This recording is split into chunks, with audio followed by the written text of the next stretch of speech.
گزارے کیسے زندگی، آؤ علماء سے پوچھ لیں، آئے جو مشکل پیش کوئی، آؤ علماء سے پوچھ لیں۔ الحمدللہ رب العالمین والصلاة والسلام على سید الانبیاء والمرسلین، اما بعد فاعوذ باللہ من الشیطان الرجیم، بسم اللہ الرحمن الرحیم۔ الصلاة والسلام علیک یا رسول اللہ، الصلاة والسلام علیک یا حبیب اللہ، الصلاة والسلام علیک یا نبی اللہ، وعلی آلک واصحابک یا نور اللہ۔ درود پاک پڑھنے کے بے شمار فضائل احادیث کریمہ کے اندر مذکور ہوئے۔ امیر اہل سنت مدہ ذلہ العالی اپنے رسالے ضیاء درود و سلام، جو کہ درود و سلام کے فضائل پر مشتمل ہے، احادیث کریمہ اس کے اندر نقل کی گئی ہیں۔ اس کے اندر درود پاک کی فضیلت نقل کرتے ہوئے فرماتے ہیں، نبی کریم علیہ السلام کا ارشاد ہے، جو مجھ پر شب جمعہ اور روز جمعہ 100 بار درود شریف پڑھے، اللہ عز و جل اس کی 100 حاجتیں پوری فرمائے گا، 70 آخرت کی اور 30 دنیا کی۔ سلسلے میں انشاءاللہ آج نفلی روزوں کے احکام ذکر کیا جائیں گے، ان کے کچھ فضائل بھی بیان کیے جائیں گے۔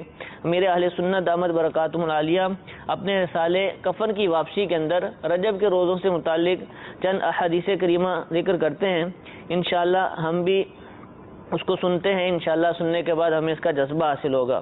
فرمان مصطفیٰ صلی اللہ تعالی علیہ وآلہ وسلم ہے، رجب کے پہلے دن کا روزہ 3 سال کا کفارہ ہے، اور دوسرے دن کا روزہ 2 سال کا، اور تیسرے دن کا 1 سال کا کفارہ ہے، پھر ہر دن کا روزہ 1 ماہ کا کفارہ ہے۔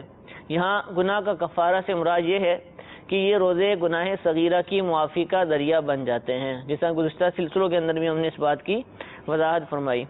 ایک اور روایت کے اندر ہے کہ حضرت سیدنا انس رضی اللہ تعالیٰ عنہ روایت کرتے ہیں کہ رسول اللہ صلی اللہ تعالیٰ علیہ وآلہ وسلم نے ارشاد فرمایا، جس نے رجب کا 1 روزہ رکھا تو وہ 1 سال کے روزوں کی طرح ہوگا، جس نے 7 روزے رکھے اس پر جہنم کے 7 دروازے بند کر دیے جائیں گے، جس نے 8 روزے رکھے اس کے لیے جنت کے 8 دروازے کھول دیے جائیں گے، جس نے 10 روزے رکھے اللہ عز و جل سے جو کچھ مانگے گا اللہ عز و جل اسے عطا فرمائے گا، اور جس نے 15 روزے رکھے تو آسمان سے ایک منادی ندا یعنی اعلان کرنے والا اعلان کرتا ہے کہ تیرے پچھلے گناہ بخش دیے گئے، پس تو از سر نو عمل شروع کر کہ تیری برائیاں نیکیوں سے بدل دی گئیں، اور جو زائد کرے یعنی اس سے بھی زیادہ روزے رکھے تو اللہ عز و جل اسے زیادہ دے۔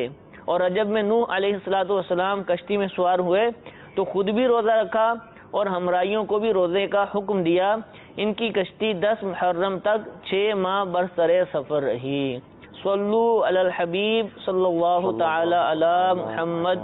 میٹھے میٹھے اسلام بھائی، آپ نے بالخصوص رجب کے روزوں کے فضائل سنے، اس کے علاوہ بھی مخصوص ایام کے اندر روزے رکھنا اس کی بہت زیادہ فضیلتیں ہیں، جیسا کہ ہم عاشورہ کے روزے رکھتے ہیں، ایام بیت کے روزے رکھتے ہیں، اور بھی جیسے شوال المکرم کے اندر جو 6 روزے رکھے جاتے ہیں، اسی طرح اور بھی روزے ہیں کہ جن کی بالخصوص فضیلت ذکر کی گئی ہے۔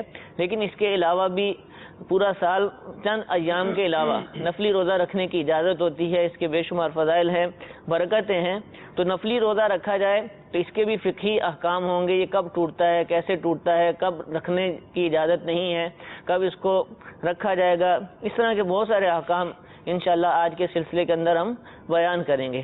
تو روزے کے اندر جو سب سے پہلی جو ہم عمل کریں گے وہ ہوگی روزے کی نیت۔ تو رمضان شریف کے اندر جب ہم روزہ رکھتے ہیں تو اس وقت جو ہے وہ نیت جو ہے اگر مثال کے طور پر سحری کے وقت نہ کر سکا، بعد میں کی تو اس کی روزہ درست ہو جاتا ہے۔ تو حضور ارشاد فرمائیے کہ کیا نفلی روزے کے اندر بھی اجازت ہے؟ مثال کے طور پر کہ سویا رہ گیا اور اس کو نفلی روزہ رکھنا تھا، اور اب وہ فجر کی نماز کے بعد اٹھتا ہے، یہ فجر کے وقت آ چکا ہے لیکن سحری کا وقت ختم ہو چکا ہے، تو اب کیا وہ روزے کی نیت کر سکتا ہے یا صبح صادق سے پہلے کرنی تھی اس کو؟ اعوذ باللہ من الشیطان الرجیم، بسم اللہ الرحمن الرحیم۔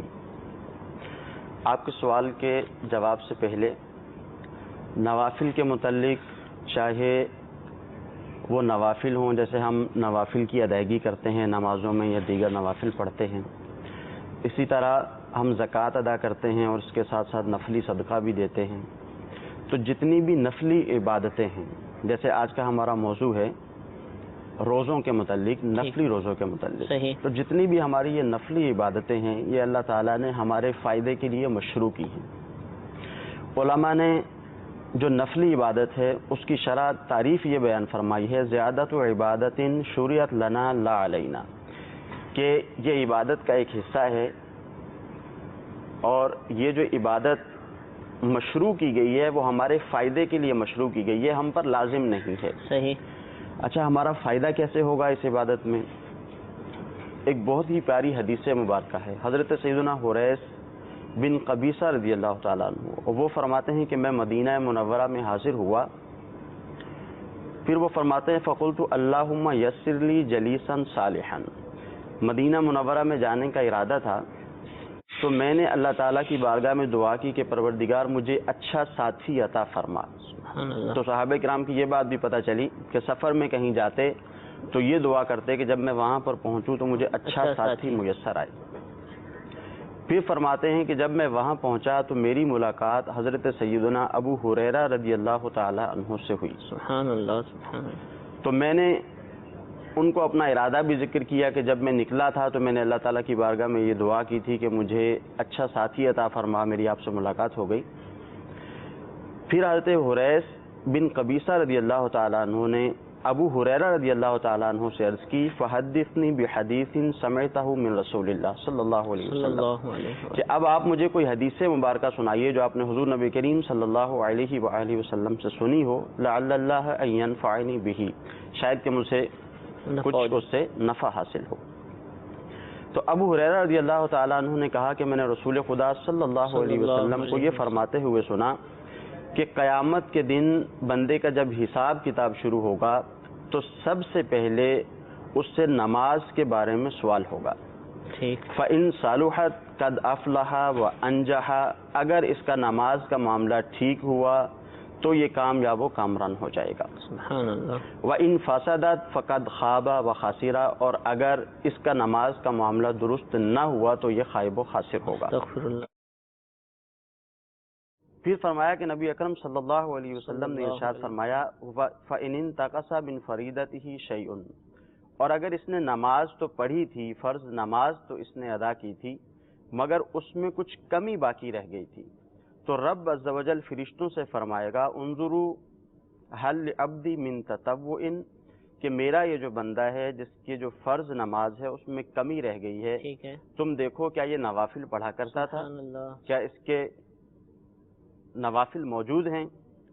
اب جب اس کے نوافل موجود ہوں گے فَيُكَمَّلُ بِهَا مَن تَقَصَ مِنَ الْفَرِيضَةِ، تو فرض میں جو کمی باقی رہ گئی تھی وہ جو نوافل اس نے ادا کیے ہوں گے فرض کی کمی کو پورا کر دیا جائے گا. پھر فرمایا ثُمَّ يَكُونُ سَائِرُ عَمَلِهِ كَذَلِكَ، پھر اس کے جتنے اعمال ہیں سارے اعمال کے ساتھ ایسا ہی کیا جائے گا.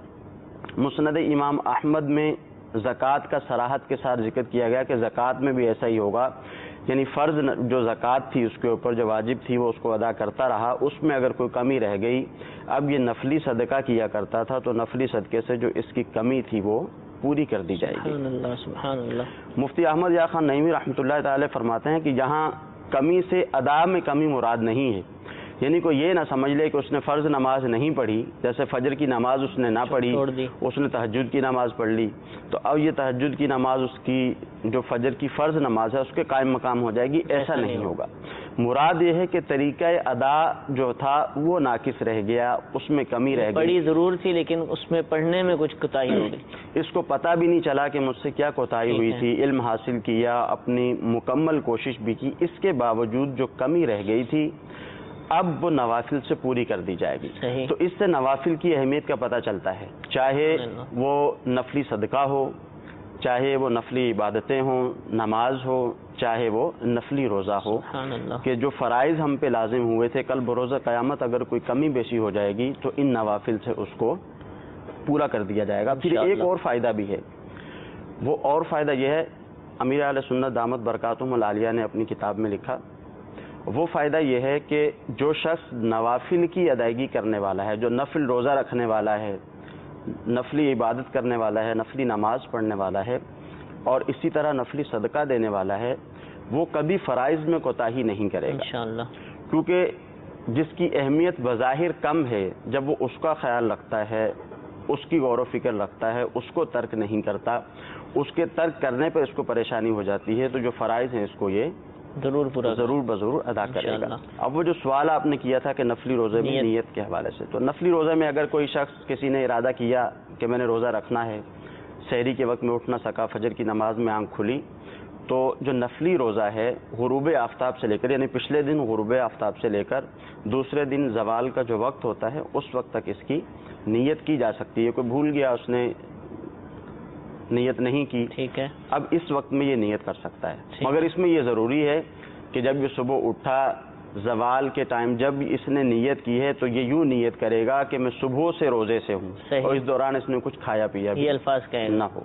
ٹھیک ہے، اگر یہ کہے گا کہ میں ابھی سے روزے سے ہوں تو پھر اس کا روزہ نہیں ہوگا۔ ٹھیک ہے۔ اچھا، یہ تو ہو گیا نا کہ وقت گزر گیا تھا اور اب نیت کر رہا ہے، تو لیکن جب وقت پر نیت کرے گا تو کیا نیت کرے گا؟ جیسے رمضان میں تو ہم کہتے ہیں کہ وَبِصَوْمِ غَدٍ نَوَيْتُ مِنْ شَهْرِ رمضان، میں رمضان کے کل کے روزے کی نیت کرتا ہوں، تو نفلی روزوں میں کیا نیت اس کے ذہن میں ہونی نفلی چاہیے؟ روزوں کا بھی یہی طریقہ ہے۔ رمضان المبارک میں بھی علماء نے 2 نیتیں بیان کی، ٹھیک ہے، کہ اگر فجر کا وقت شروع نہیں ہوا اس سے پہلے اگر نیت کرتا ہے تو پھر اس طرح سے نیت کرے گا کہ میں کل کے روزے کی نیت کرتا ہوں، صحیح، اور اگر وہ شروع ہو چکا ہے تو پھر کہے گا کہ میں آج کے روزے کی نیت کرتا ہوں۔ ٹھیک ہے، اور جہاں تک مہینے کا تعلق ہے، جب مہینہ تبدیل ہو جائے گا تو پھر من شہری رمضان کی جگہ من شہری رجب کہہ لے گا یا من شہری شعبان کہہ لے گا۔ تو یہ رجب شعبان کہنا ضروری ہے؟ کہ نہیں، میں ضروری رجب کے نہیں ہے، نفلی روزے کی نیت کرتا اصل میں جو نیت ہے وہ تو دل کے ارادے ٹھیک ہے، کا نام ہے، یہ ضروری نہیں ہے الفاظ کی، اگر کوئی ادائیگی کرنا چاہتا ہے تو وہ کر سکتا ہے۔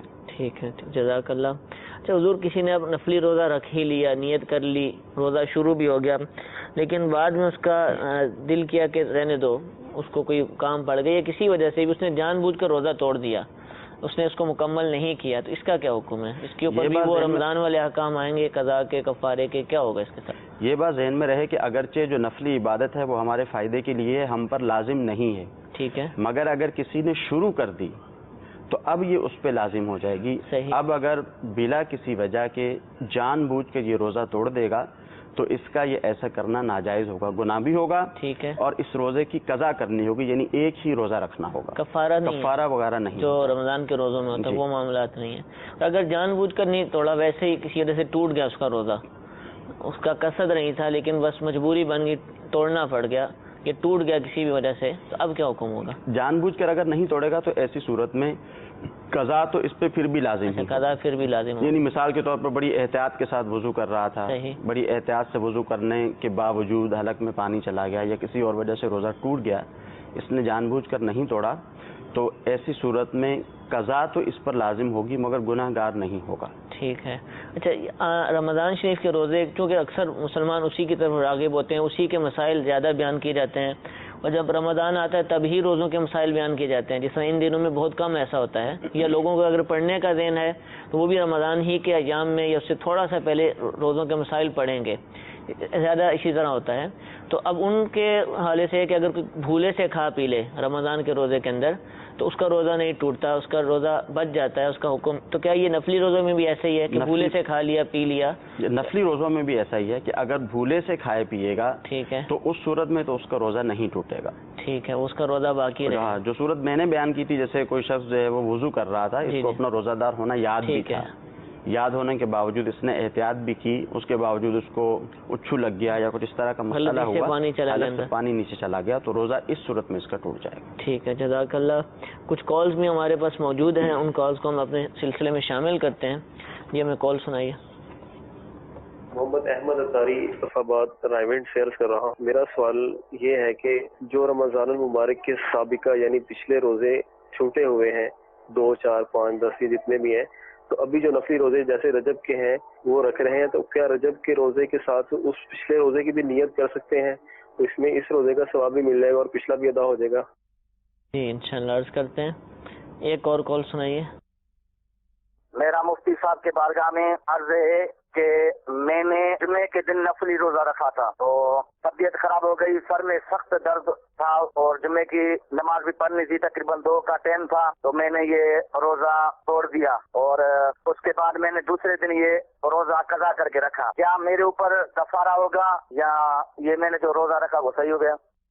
جی انشاءاللہ عرض کرتے ہیں۔ روزے سے متعلق سوالات ہیں۔ محمد احمد بھائی مصطفیٰ آباد سے، رائے ونڈ شہر جو پاکستان کا، اس سے سوال کر رہے ہیں کہ پچھلے رمضان کے کچھ روزے ٹوٹ گئے تھے، اب وہ رجب شریف کے روزے رکھ رہے ہیں، فضائل الحمدللہ بہت زیادہ ہیں، تو کیا ان نفلی روزوں کے ساتھ ساتھ رجب ہی کے روزے رکھ رہے ہیں تو کیا اس قضا کی نیت کر لے کہ بھئی آج نفل روزہ رکھتا ہوں، ساتھ ہی میرا وہ قضا بھی ہو جائے، تو کیا اس طرح کر سکتے ہیں؟ نہیں، ایسا نہیں ہو سکتا۔ ٹھیک ہے، ایک ہی روزے کی نیت کر سکتا ہے، یا یہ نفلی روزے کی نیت کرے گا یا قضا روزے کی نیت کرے گا، اور بہتر بھی یہی ہے اور لازم بھی یہی ہے کہ جو فرض سر پر پہلے سے موجود ہے اس کو ادا کیا جائے۔ ٹھیک ہے، پہلے جو فرض ان کے سر پہ موجود ہے جن کی قضا لازم ہے، پہلے وہ روزے رکھ لیے جائیں، پہلے وہ رکھیں گے، بعد میں پھر یہ نفل رکھیں گے۔ نفلی روزہ رکھیں۔ گناہ گار تو نہیں ہوں گے؟ مثال کے طور پر قضا نہیں کر رہا اور نفلی روزے رکھے جا رہا ہے، نفلی کے گناہ تو نہیں ہوگا، ٹھیک ہے، مگر اس کے سر پر وہ جو فرض ہے وہ باقی رہے گا۔ انسان کی زندگی کا کچھ پتہ نہیں ہے، یہ تو جو نوافل ہیں وہ تو اس پہ لازم نہیں ہے، ٹھیک ہے، اگر رکھ لے گا اس کو ثواب ملے گا، نہ رکھے گا تو کوئی گناہ نہیں ہے، صحیح، مگر وہ جو روزہ اس کا ٹوٹ گیا تھا، چھوٹ گیا تھا کسی بھی وجہ سے، وہ تو اس پہ لازم تھا رکھنا، اس کا گناہ الگ ہے، وہ جو اس کا پہلے سے چلا آ رہا ہے، جی، جو قضا کیا اس نے تاخیر کر رہا ہے، تو اب اس کو رکھنا ضروری ہے۔ ٹھیک ٹھیک، جزاک اللہ۔ اچھا، دوسرا سوال یہ ہے کہ جمعے کے دن انہوں نے روزہ رکھا، نفلی روزہ تھا، اور جمعے کی نماز کا جب وقت آیا تو طبیعت خراب ہوگی، یعنی زوال کا وقت گزر چکا تھا، اور لیکن اگلے دن انہوں نے رکھ لیا، تو کیا کوئی کفارہ بھی ان کو ادا کرنا ہوگا؟ نہیں، اس صورت میں کفارہ تو کوئی نہیں ہے، اگر ہے، واقعتاً ایسی طبیعت ناساز ہو گئی تھی کہ اب روزہ کمپلیٹ کرنا ممکن نہیں رہا ان کے لیے، تو ایسی صورت میں انہوں نے روزہ کھول دیا، دوسرے دن انہوں نے رکھ لیا، تو یہ درست ہے۔ ٹھیک ہے، کفارہ وغیرہ لازم نہیں، کفارہ وغیرہ نفل میں کوئی صورت نہیں کفارے کی؟ جی، کفارہ لازم نہیں بالکل ہوگا۔ کفارہ لازم نہیں ہوگا، ٹھیک ہے۔ اچھا، کسی کے پاس کام کرتے ہیں، مزدوری کرتے ہیں، اور پتہ ہے کہ وہاں جا کر ایک وزن اٹھانا ہے یا بہت مشکل کام ہے، مشقت والا کام ہے، تو کیا اب ایسی صورت کے اندر جو اپنے جو بھی مالک ہے، جو بھی دکان کا مالک ہے، جہاں بھی کام کرتے ہیں، کیا اس کی اجازت لینا ضروری ہے یا اس کی اپنی دو مرضی صورتیں ہے؟ ہیں۔ اگر تو یہ معلوم ہے کہ میں کام کروں گا، میرے کام میں کسی طرح کی کوئی کوتاہی نہیں ہوگی، میں کام مکمل جیسے عام طور پہ کرتا ہوں ویسے ہی روزہ رکھ کے بھی کر لوں گا، صحیح، تو پھر تو اجازت کی حاجت نہیں۔ ٹھیک ہے، ہاں، اگر اس کو معلوم ہے کہ معمول عام طور پہ جو کام کیا جاتا ہے، نارملی جو کام کیا جاتا ہے اس طرح سے میں کام نہیں کر سکوں گا روزہ رکھنے کے بعد، تو پھر اپنے سیٹ سے یا جس کے پاس بھی کام کرتا ہے اس سے اجازت طلب کر لے، صحیح، کیونکہ کام میں کوتاہی واقع ہوگی تو سامنے والے نے جو اس کو اپنے پاس جس کام کے لیے رکھا ہوا تھا وہ کام یہ صحیح طرح سے کر نہیں سکے گا۔ ہاں، اگر اس کی اجازت اس کو مل گئی تو پھر ایسی صورت میں رکھ سکتا ہے، اب کام میں کوتاہی بھی ہوگی تو کوئی پرابلم نہیں اس کو ہوگی۔ کوئی حرج نہیں ہے، جی، ٹھیک ہے، جزاک اللہ۔ اچھا، نفلی روزہ رکھنا ہے اور رمضان شریف میں بڑا الحمدللہ ذوق ہوتا ہے، لوگ سحری کرتے ہیں، سحری کے لیے اہتمام کرتے ہیں، لیکن عام دنوں میں اس کا اہتمام نہیں ہو پاتا نا، کیونکہ گھر میں مثال کے طور پر ایک نے روزہ رکھنا ہے، بقیہ تو سوئے ہوئے ہیں، تو کیا اب سحری نہیں کرتا، یہ کمپرومائز کر لیتا ہے، رات دیر سے کھانا کھاتا ہے، تو کیا بغیر سحری کے نفلی روزہ ہو جائے گا؟ بغیر سحری کے نفلی روزہ بھی ہو جاتا ہے، فرض روزہ بھی ہو جاتا ہے، مگر چونکہ سحری کرنا سنت ہے تو سحری نہیں کرے گا تو سنت سے محروم رہے گا، روزہ بہرحال ہو جائے گا۔ ٹھیک ہے، روزہ ہو جائے گا، مکمل ہو جائے گا انشاءاللہ۔ اچھا، قضا روزے، آپ نے پہلے بھی اس کا جواب ارشاد فرمایا تھا کہ اگر روزے قضا ہیں، پہلے سے جو ہے وہ اس کے اوپر بہت سارے روزے باقی ہیں، تو کیا ایسی صورت کے اندر جو ہے وہ قضا روزے ہوتے ہوئے نفلی روزہ رکھنے کی اجازت مل جائے گی اس کو؟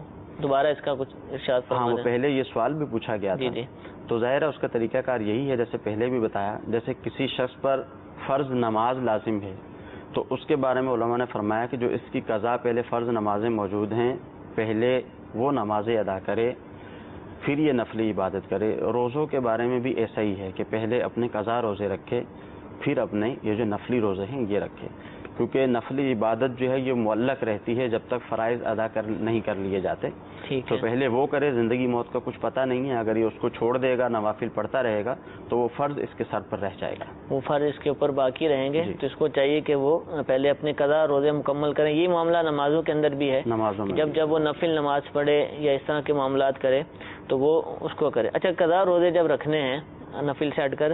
اب قضا رمضان شریف کے بھی ہوتے ہیں اور یہ نفل کی بھی قضا ہے, کوئی نفل توڑ دیا یا اس کی بھی قضا ہے, تو اب اس میں کوئی ترتیب رکھنا لازم ہے کہ پہلے رمضان والے قضا کرے گا اور پھر نوافل کرے گا, یا پہلے نوافل کی قضا کر لے پھر رمضان کی کرے, کیا ہوگا یہ؟ دیکھیں اس اعتبار سے اگر دیکھا جائے کہ وہ فرض روزہ تھا جو اس نے نفلی روزہ رکھ کر توڑ دیا, اب یہ واجب کے حکم میں آ گیا, تو کوشش یہی کرے کہ پہلے فرائض کی ادائیگی کرے, جو فرائض چھوٹ گئے تھے ان کی قضا کرے, پھر جو نفلی روزہ رکھا تھا وہ ٹوٹ گیا پھر اس کی قضا کرے. ٹھیک ہے, یعنی ترتیب لازم تو پھر بھی نہیں ہے, لازم تو پھر بھی لیکن عقل کا تقاضا بھی ہے اور بہتر بھی ہے کہ جو کا تقاضا یہی ہے کہ فرض جو چیز چھوٹ گئی تھی وہ اس کو کرے. اچھا, یہ نفلی روزے تو چلیں پورا سال میں مختلف ایام ہیں, اب نوافل کے مخصوص ایام بھی ہیں نا, جیسے شوال کے جو روزے ہوتے ہیں, ایام بید کے روزے ہوتے ہیں, محرم الحرام کے, عاشورہ کے روزے, یہ سارے نفلی روزے ہیں, تو کیا ان دنوں میں یہی رکھے جا سکتے ہیں کہ ان دنوں میں بھی قضا کرنے کی اجازت ہے؟ نہیں, ان دنوں میں بھی قضا کرنے کی اجازت ہے, اور ان دنوں میں بھی قضا کرنا ہی بہتر ہے. اگر کسی پر عام دنوں میں عمومی طور پر ایسا ہوتا ہے کہ عام دنوں میں روزے لوگ نہیں رکھتے ہیں. ٹھیک ہے, جب یہ خاص ایام آتے ہیں تو گھروں میں بھی روزوں کا اہتمام ہوتا ہے. یہ آرام سے اس کو سحری بھی مل جائے گی, اس کو افطاری بھی مل جائے گی, تو ایسی صورت میں اس کو یہ چاہیے, شاید کے روزے ہیں یا ایام بید کے روزے ہیں یا پیر کا روزہ رکھنے کا ارادہ ہے, ٹھیک ہے, تو ایسی صورت میں یہ اپنے پچھلے روزے پہلے پورے کرے. پچھلے روزے پہلے پورے کرے, اس کے بعد جو ہے نفلی روزے رکھے, پھر اس کو اجازت ملے گی. جو نفلی روزہ ہے چاہے فرض روزہ ہے, ٹھیک ہے, اس کے توڑنے کی جب توڑنے کی اجازت ہوتی ہے تو اس کی کافی زیادہ صورتیں ہیں. صحیح. تو اس میں یہاں ہمارا جو ہے وہ دارالفتہ اہل سنت کے سلسلے میں مقصد یہی ہوتا ہے کہ ہمارے جو مدنی چینل کے ناظرین ہیں ان کو تھوڑی سی آگاہی حاصل ہو جائے. اب اگر کسی کے ساتھ کوئی مسئلہ درپیش ہوتا ہے تو ایسی صورت میں اس کو ہم یہی مشورہ دیں گے کہ وہ مفتیان کرام سے رابطہ کرے, ٹھیک ہے, اور اپنی حالت کیفیت جو بھی ہے وہ اس کو بیان کرے, اور اس کے بعد پھر وہ معلوم کر لے کہ اب میں توڑ سکتا ہوں یا نہیں توڑ سکتا. باقی جہاں تک دوسری صورت ہے کہ وہ رمضان المبارک کا روزہ ہو یا نفلی روزہ ہو, ان کی اہمیت اپنی جگہ پہ ہے. جیسے میں نے شروع میں ہی اس کو بیان کیا تھا الحمدللہ کہ جو شخص جو ہے وہ نفلی روزہ رکھنے والا ہے, نفلی روزہ جو ہے وہ ہمارے لیے فائدہ مند ہی ہے. کل بروز قیامت اگر رمضان المبارک کے جو روزے ہیں ان میں اگر کوئی کمی بیشی ہوگی تو یہ نفلی روزہ جو ہے وہ اس کو پورا کرے گا. ٹھیک ہے, تو اس حوالے سے یہ تو ضروری وضاحت ہے کہ ایسی صورت میں اگر کسی بھی طرح کا کوئی بھی مسئلہ ہو, جیسے وہ مہمان والی صورت مفتی امجد علی اعظمی علیہ الرحمہ نے اس کو ذکر کیا ہے بہار شریف میں, تو وہ تو اپنی جگہ پر ہے. ٹھیک ہے, باقی یہ ہے کہ اس نوعیت کو تو دیکھ ہی لیا جائے گا. صحیح. جیسے بالخصوص ایک دعوت اسلامی کے مدنی ماحول کے اندر عاشقان رسول روزہ رکھتے ہی ہیں. اب ایک اسلامی بھائی دوسرے کے پاس گیا ہے اور عمومی طور پر جو ہے اس کو پتہ ہی ہے, اب وہ بتا بھی دے گا تو کوئی اتنا زیادہ مسئلہ نہیں ہوگا. پھر عوام الناس بھی واقعتاً ایسا ہی ہے, یہ حقیقت بات ہے, روزوں سے محبت کرتی ہے. اگر آپ اس کو بتا دیں گے کہ یہ میرا روزہ ہے تو ناگواری محسوس نہیں ہوتی. مگر بعض اوقات ایسی صورت بھی پیدا ہو جاتی ہے کہ جس کی وجہ سے ہم کسی کے گھر پہ مہمان گئے, اب سامنے والا ٹھیک انتظام کر کے بیٹھا ہوا ہے, ہم نے اس کو کہہ دیا تھا کہ میں آپ سے ملنے کے لیے آ رہا ہوں. صحیح. اب اس نے جلدی جلدی اہتمام کر لیا, انتظام بھی کر لیا. اب اگر ہم اس کو جا کر بتاتے ہیں کہ روزہ ہے تو بعض اوقات سامنے والا وہ کہے گا ہاں ٹھیک ہے, اچھی بات ہے, آپ کا روزہ ہے, مگر ہو سکتا ہے اس کے دل میں آئے کہ میں نے اتنا انتظام کیا تھا, سب کچھ تھا. تو جو بھی کیفیت ہو اس کو مد نظر رکھ لیا جائے. ٹھیک ہے, اس کو مد نظر رکھتے ہوئے پھر جو ہے وہ اس کو دیکھ لیا جائے کہ اگر کوئی ناگواری والی صورت درپیش ہو جاتی ہے تو ایسی صورت میں جو ہے وہ مسلمان کا دل رکھنے کے لیے اس کو اجازت ہوگی کہ یہ روزہ توڑ لے, بعد میں رکھ لے. اور اگر ایسی کیفیت نہیں ہے تو پھر ٹھیک ہے, اس کو بتا دے کہ میرا روزہ ہے. ٹھیک ہے, روزے کے اوپر قائم رہے, روزہ مکمل کرے. لیکن جب توڑنے کی صورت ہے, جیسا کہ مفتی صاحب نے ارشاد فرمایا کہ اگر صورت پڑ ہی جائے, کوئی بھی وجہ درپیش ہو, تو خود فیصلہ نہ کریں کہ اب چلو روزہ توڑ ہی دیتے ہیں, بلکہ اس کے حوالے سے مفتی صاحب سے رابطہ کریں, کسی عالم سے رابطہ کریں. کچھ کالز ہمارے پاس موجود ہیں, ان کو ہم شامل سلسلہ کرتے ہیں. جی کال سنائیے. میں رضا ساری فلہار شہر سے عرض کر رہا ہوں. حضور میرا سوال یہ ہے کہ روزہ کھولنا ہو یا روزہ بند کرنا ہو, اس کے لیے اذان کا انتظار کرتے ہیں, ایسا کرنا کیسا؟ روزہ کھولنا ہو یا بند کرنا ہو, یعنی سحری اور افطار دونوں ہو, تو کیا اذان مدار ہے؟ اس پر بہت دفعہ الحمدللہ کلام ہوا ہے, نئے سائل ہیں, تو کیا اذان کے اعتبار سے اس کو رکھا کھولا جائے گا, کیا کیا جائے گا؟ اذان کا دار و مدار نہیں ہے. ٹھیک ہے, چاہے ہم نے اپنی سحری کا اختتام کرنا ہے, چاہے ہم نے روزہ افطار کرنا ہے, ٹھیک ہے, تو اذان پر دار و مدار نہیں ہے. یہ ایک مخصوص وقت ہے. جب ہم اس وقت کو چیک کریں گے، اگر وہ وقت ہو گیا ہے تو اب ہم کھانا پینا سحری میں چھوڑ دینا ہے، جو صبح صادق کا وقت ہے. صحیح. اور اسی طرح جو افطار ہے اس میں بھی اذان کا اعتبار نہیں ہے. اب کوئی شخص اذان پہلے دے دیتا ہے تو ظاہر ہے اس کا کوئی اعتبار نہیں ہوگا. تو وقت کو دیکھنا ہوتا ہے، اور وقت کے لیے الحمدللہ عز و جل نمازوں کا جو نقشہ ہے، جو اوقات کا نقشہ ہے وہ موجود ہے. اسی کو مد نظر رکھیں، اسی کے مطابق سحری کریں اور اسی کے مطابق افطاری کریں. ٹھیک ہے. اور یہاں پر ایک اور مدنی التجا پیش کرتا جاؤں کہ نمازوں کے جو اوقات کے نقشے ہوتے ہیں لوگ عموماً سمجھتے ہیں کہ یہ مسجد میں ہی ہونے چاہیے. تو مسجد میں ہونا تو ضروری ہے، مسجد کے اندر تو چونکہ اس کا حاجت پڑتی ہی ہے، لیکن یہ ہمارے گھروں کے اندر بھی ہونے چاہیے، کیونکہ نمازیں پڑھنا جیسے مردوں پر فرض ہے ایسی عورتوں پر بھی فرض ہے. بعض اوقات مرد بھی مسجد میں کسی وجہ سے نہیں جا سکتے، تاخیر ہو جاتی ہے. تو اب نماز کا وقت معلوم کرنے کا یہی ذریعہ ہے کہ ہم اس نقشے کی مدد حاصل کریں. پھر سحری کا وقت ہے، رمضان شریف کے اندر تو سحری کے وقت جیسے ہی ختم ہوتا ہے تو اذانیں ہو جاتی ہیں، ہمیں وقت معلوم ہو جاتا ہے، یا اور بھی ذرائع سے ہمیں وقت کے اختتام کو پتہ چل جاتا ہے. اب جیسے اب رجب کے روزے رکھ رہے ہیں یا شعبان کے روزے رکھ رہے ہیں تو اس کا جاننا مشکل ہوتا ہے کہ وقت ختم ہوا یا نہیں ہوا. تو یہ جو نمازوں کے اوقات کا نقشہ ہے یہ ہمارے گھروں کے اندر موجود ہونا چاہیے. الحمدللہ عز و جل پہلے بھی ہم نے ذکر کیا دعوت اسلامی کی مجلس توقیت کہ جس کے تحت یہ نقشے بنائے جاتے ہیں، نمازوں کے اوقات بیان کیے جاتے ہیں. الحمدللہ اس کے زیر اہتمام کئی شہروں کے نقشہ جات جو ہے وہ بن کر شائع بھی ہو چکے ہیں، ان شہروں کے مکتبۃ المدینہ پر دستیاب بھی ہیں. لیکن بہت سارے شہر ہیں، ہزاروں شہر ہیں، دیہات ہیں کہ جہاں کے نقشے ابھی تک چھپے نہیں ہیں، بن نہیں پائے. تو اس کا طریقہ یہ ہے کہ الحمدللہ مجلس توقیت نے دعوت اسلامی کی ایک دوسری مجلس IT کے تعاون کے ساتھ الحمدللہ ایک اپلیکیشن تیار کی ہے جو ہمارے کمپیوٹر میں بھی چل سکتی ہے، ہمارے اینڈرائڈ موبائلز کے اندر بھی چل سکتی ہے، دیگر موبائلز کے اندر بھی چلتی ہے. تو اس کے ذریعے آپ جو ہے اس کی CD بھی غالباً مکتبۃ المدینہ پر دستیاب ہے. اس کے ذریعے آپ جو ہے وہ اپنے شہر، اپنے علاقے، اپنے گاؤں جہاں جہاں بھی آپ موجود ہیں وہاں کے نمازوں کے اوقات معلوم کر سکتے ہیں. آج کل موبائل کا دور ہے، کم و بیش لوگوں کے پاس موبائل موجود ہوتے ہیں.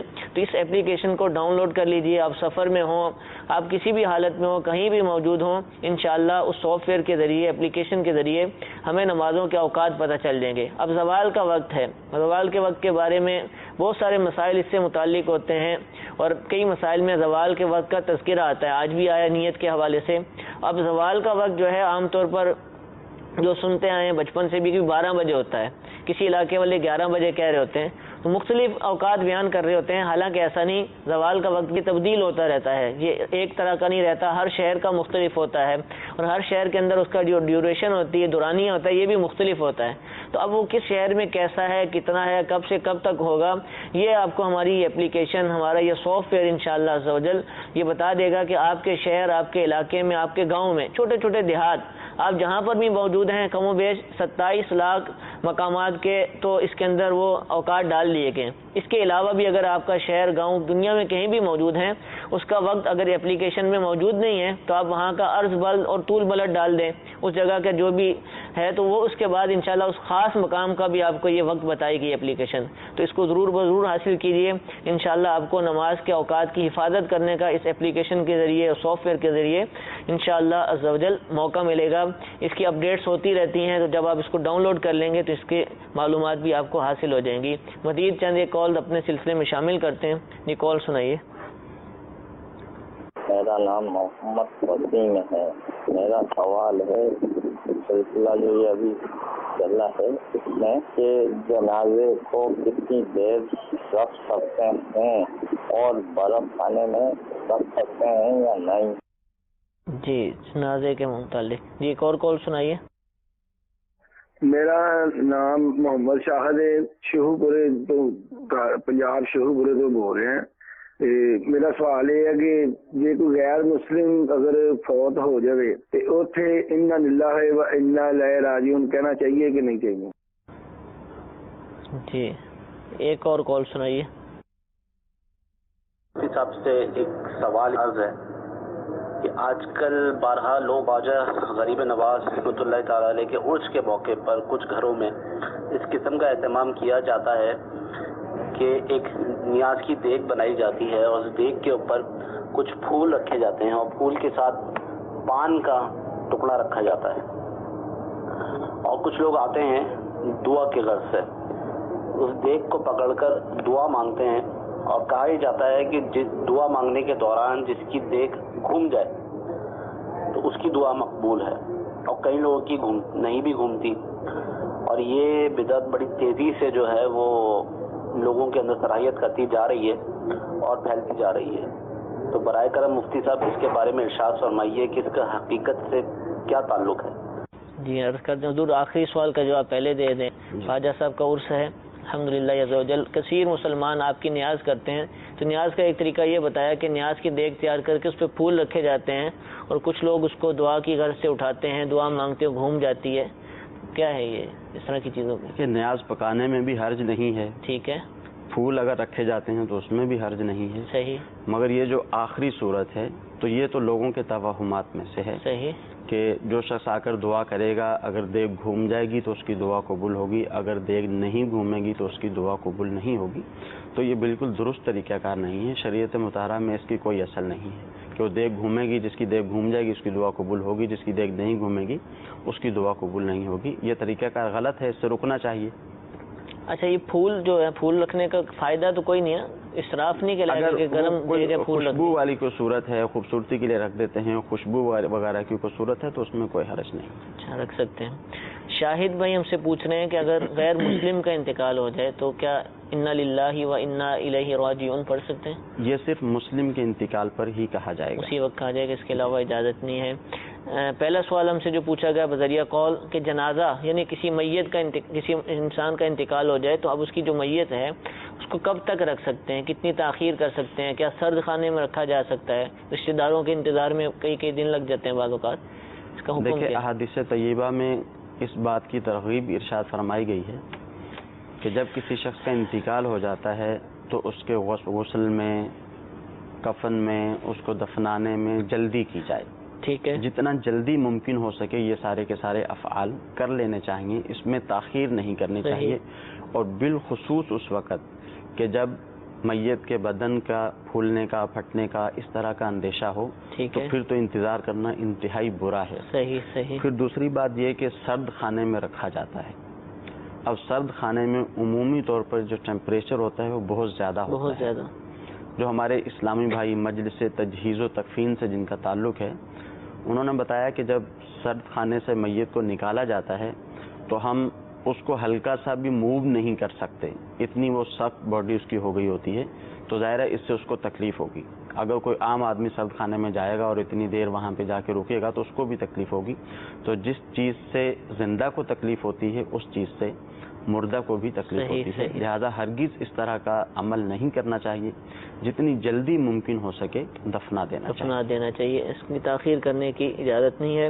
اس سوال کے جواب میں ہماری ایک اور مجلس کا بھی مفتی صاحب نے ذکر فرمایا، مجلس تجہیز و تکفین، یعنی کسی کے انتقال ہو جائے تو اس کے جو کفن دفن اور اس کے جو معاملات ہیں اس کو تجہیز و تکفین کہا جاتا ہے، دفن کرنے والے. اس کے لیے بھی الحمدللہ عز و جل دعوت اسلامی کی ایک بہت ہی پیاری مجلس موجود ہے کہ جو مختلف شہروں میں اس کے الحمدللہ مبلغین موجود ہیں، اسلامی بھائی موجود ہیں. کسی کا انتقال ہو جائے تو وہ پورا اہتمام کرتے ہیں، غسل کے معاملات، اس کے کفن وغیرہ دینے کے معاملات، اس کے بعد تدفین کے حوالے سے الحمدللہ رہنمائی کی جاتی ہے، مدد کی جاتی ہے. تو الحمدللہ اگر کسی کو ضرورت ہو تو آپ اپنے علاقے کے دعوت اسلامی کے ذمہ دار سے رابطہ کیجئے، انشاءاللہ وہ آپ کو اس مجلس کے اسلامی بھائیوں سے انشاءاللہ رابطہ کروا دیں گے، ملوا دیں گے. صلو علی الحبیب صلی اللہ تعالی علی محمد. گزارے کیسے زندگی، آؤ علماء سے پوچھ لیں، آئے جو مشکل پیش کوئی، آؤ علماء سے پوچھ لیں.